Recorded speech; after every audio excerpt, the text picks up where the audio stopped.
ஒரு அரசியல் நாகரிகமே இல்லாத ஒரு தனிமத ஒழுக்கம் இல்லாத ஆள் தான் இந்த ஆதவ அர்ஜுனா. லாட்ரி டிக்கெட் விற்கிற உனக்கு அந்த தனிமத ஒழுக்கம்ன்றது எப்படி வரும்? இன்னும் 6 மாசத்துல தெரியுன்றதெல்லாம். அப்ப என்ன பண்ண போறீங்க? ஆட்சிக்கு வந்து ரவுடித்தனம் பண்ண போறீங்களா? ஒரு நாள்ல உங்க பொதுக்குழுலையோ அல்லது உங்களுடைய ஏதாவது ஒரு கூட்டங்கள்லயோ இந்த 5 தலைவர்களை பத்தி ஒரு 5 லைன் உங்களால பேச முடிஞ்சுதா? விஜய் அவர்களுக்கு 2026 தேர்தலில் மக்கள் சரியான பதிலடி கொடுப்பாங்க.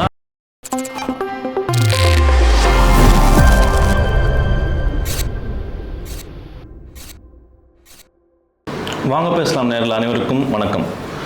இந்த ஆதவ அர்ஜுனா, தமிழக வெற்றி கழகத்தினுடைய இந்த ஆதவ அர்ஜுனா எப்படிப்பட்ட ஒரு நபர்னா, பொதுவாகவே அவருடைய ஆரம்ப காலத்திலேருந்து அவர் வந்து ஒரு தில்லுமுழு செய்யக்கூடிய நபர் தான்.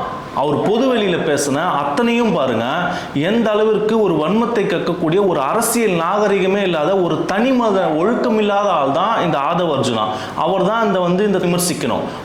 1000 விமர்சனங்கள் அவர்கள் மீது இருக்கலாம், ஆனால் அந்த விமர்சனங்கள் ஒரு நாகரிகமான முறையில் இருக்கணும்.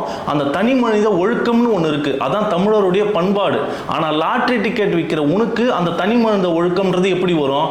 நிச்சயமா வராது. அதனால தான் நீ போயிட்டு அந்த தற்குறி வெற்றி கழகத்தில் இணைஞ்சிருக்கிற. இங்கெல்லாம் உன்னால சர்வே பண்ண முடியாம, விடுதலை சிறுத்தையில் இருக்க முடியாம, அங்கிருந்து உன்னை தூக்கி அடிச்சதுக்கு அப்புறம் நீ போய் அந்த தமிழக வெற்றி கழகத்தில் இன்னைக்கு இருக்கிற. உன்னுடைய நிலையை கொஞ்சம் நினைச்சு பாருங்க. அவரு அதுக்கடுத்து இந்த ஃபேஸ்புக்ல பதிவிடும்போது இந்த எக்ஸ்தலத்தில் ஒரு பதிவிட்டார். பிறகு அது அவரே நீக்கினாரு. ஏன்னா அந்த அளவிற்கு அவர் கைது நடவடிக்கை வரைக்கும் போனதுக்கு அப்புறம் தான் அதை நீக்கிறாரு. அதில் புரட்சி பண்ணணும் அப்படி இப்படின்னு அவர் இஷ்டத்துக்கு நம்ம அந்த சின்ன பசங்களை எந்த அளவிற்கு தூண்டி விட முடியுமோ வன்முறையை தூண்டக்கூடிய வகையில பேசி இந்த அவதூறுகளை பரப்புவது, இந்த மாதிரி வேலைகளை தான் அவர் செய்வார். மற்றபடி அதன் பிறகு பாருங்க, அந்த அடுத்த அந்த விஜய் பொதுக்குழுல பேசுறாரு. நாங்களாம் யார் ரவுடின்னு இன்னும் 6 மாசத்துல தெரியும். இதெல்லாம் ஒரு நாகரிகமான கட்சி, ஒரு அரசியல் மக்களுக்கு சேவை செய்யக்கூடிய ஒரு கட்சி பேசக்கூடிய வார்த்தைகளா, அதுல இருக்க நிர்வாகிகள் பேசக்கூடிய வார்த்தைகளா யார் ரவுடின்றது இன்னும் 6 மாசத்துல தெரியும்ன்றலாம். அப்ப என்ன பண்ண போறீங்க? ஆட்சிக்கு ரவுடித்தனம் பண்ண போறீங்களா? அதனால தான் கேட்குறீங்களா யார் ரவுடின்னு சொல்லிட்டு. இது போலதான் அந்த இயக்கத்தில் இருக்கிற அத்தனை பேருமே இது போல தனி மனிதம் ஒழுக்கம் இல்லாதவர்கள் தான். அப்படிதான் ஒவ்வொருத்தரையா விஜய் அவர்கள் தேர்ந்தெடுத்து அதில் வச்சிருக்கிறாரு. ஒருத்தருக்கும் அங்கே அரசியல் நாகரிகம் கிடையாது. எதிர்கட்சியினரை கொச்சையா பேசுறது, அந்த எக்ஸ் தளத்தில் பொது கருத்து வெளியிடுறவங்கள அவங்க கமாண்ட்ல போயிட்டு அசிங்கமா திட்டுறது, இது ஒரு தலைவரா விஜய் அவர்கள் என்ன செய்யணும்? அதை கண்டிக்கணும்ல. ஒரு இடத்துல கூட அவர் அப்படி கண்டிச்சது கிடையாது. எங்கேயுமே அவர் கண்டிச்சது கிடையாது. இந்த மாதிரிலாம் தவறா பேசக்கூடாது, எல்லோருமே நம்ம மக்கள், எல்லாரும் மக்களுக்காக வேலை செய்கிறோம், அதில் அவர்களுடைய கருத்துக்களை பதிவிடுறாங்க, அதெல்லாம் போய் தவறான அசிங்கமான வார்த்தைகள்லாம் பயன்படுத்தாதீங்கன்னு விஜய் அவர்கள் ஒரு ஒழுக்கமான தலைவராக இருந்திருந்தால், நல்லா நோட் பண்ணி, ஒரு ஒழுக்கமான தலைவராக இருந்திருந்தால் அதை விஜய் சொல்லியிருப்பார். அவர் ஒழுக்கமற்றவர், விஜயே ஒழுக்கமற்றவர்ன்றனால தான் அப்படி எந்தவித ஒரு விதிமுறைகளுமே அந்த கட்சிக்கு சொல்லாமல், ஒரு ஆலோசனையுமே சொல்லாமல் அமைதியாக இருக்கிறாரு. அவர் பார்க்கலையா எந்த சோசியல் மீடியா, அந்த சமூக வலைதளம்லாம் அவர் பார்க்கலையா? அவருக்கு தெரியாதா இது போல உங்களுடைய ரசிகர்கள்லாம் ரொம்ப கொச்சையான வார்த்தைகளை பயன்படுத்தி மற்றவர்களை திட்டுறாங்கன்னு? இதெல்லாம் பார்த்துக்கிட்டும் அமைதியாக இருக்காருன்னா இவர்கள்லாம் எப்படியாப்பட்ட தலைவர்கள்? இவர்கள் கையிலலாம் இந்த தமிழ்நாடு போச்சுன்னா இந்த தமிழ்நாட்டுடைய நிலை எந்த நிலைக்கு ஆளாகும்ன்றத பொதுமக்களாகிய நீங்கள் தான் புரிஞ்சுக்கணும். ஏன்னா இவர்கிட்டலாம் கொடுக்கவே கூடாது. ஒரு கொள்கை பற்றி இல்லாமல் அவர்கள் எந்த கூட்டத்தில் தங்களுடைய கொள்கையை பற்றி பேசியிருக்கிறாங்க? பெரியார்னுவாங்க, அம்பேத்கர்னுவாங்க, அஞ்சலி அம்மாள்னுவாங்க, வேலு நாச்சியார்னுவாங்க, காமராஜர் ஐயாவை பற்றி சொல்லுவாங்க. இவர்களை பற்றி இவர்கள் பேரை மட்டும் உச்சரிச்சுட்டா போதுமா?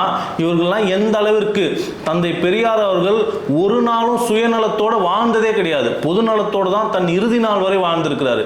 ஐயா காமராஜர் அவர்கள் முதலமைச்சராக இருந்தும் தனக்கான எந்தவித வசதிகளும் செஞ்சுக்கல. அந்த அளவு எளிமையாக வாழ்ந்தவர். அஞ்சலி அம்மாள் அவர்களாகட்டும், வேலு நாச்சியார் அவர்களாகட்டும், அதாவது தங்கள் நாட்டை காப்பாற்றுறதுக்கு இவங்கெல்லாம் போராடினவங்க. அந்த அளவு போராளிகள் இவர்கள்லாம். அண்ணல் அம்பேத்கர் எந்த அளவிற்கு அந்த தாழ்த்தப்பட்ட பிற்படுத்தப்பட்ட மக்களுக்காக எவ்வளவு பேசியிருக்காரு, அவர் எந்த அளவிற்கு சமத்துவம் சமதர்மம் பேசியிருக்காரு, அதெல்லாம் பற்றி பேசாமல் இவர்களுடைய பெயர் அளவில் இவங்க பெயரை மட்டும் சொல்லிட்டு அதை பற்றி கடந்து போயிட்டு எதிர்கட்சிகளை அசிங்கமா விமர்சனம் செய்யறது, இதுதான் உங்களுக்கு சொல்லி கொடுத்ததா? ஒரு நாள்ல உங்க பொதுக்குழுலையோ அல்லது உங்களுடைய ஏதாவது ஒரு கூட்டங்கள்லயோ இந்த 5 தலைவர்களை பத்தி ஒரு 5 லைன் உங்களால பேச முடிஞ்சுதா?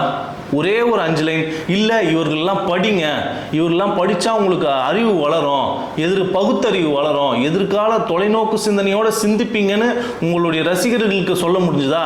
இப்படிலாம் எதுவுமே சொல்லலை. இவர்களுடைய நோக்கம் வந்து அந்த எதிர்கட்சிகளில் எவ்வளவு வேணா கொச்சையாக திட்டுங்க, எவ்வளவு வேணா நீங்கள் அசிங்கப்படுத்துங்க, அசிங்கமாக திட்டுங்க, அதனால நம்மளுக்கு வந்து பேர் வருதா, பெருமை வருதா, அப்படிதான் வருதுன்னு நினச்சிக்கிட்டு இருக்காங்க. இதெல்லாம் வந்து நடிகர் விஜய் அவர்களுக்கு 2026 தேர்தலில் மக்கள் சரியான பதிலடி கொடுப்பாங்க. அப்பதான் அவருக்கு புரிய வரும்.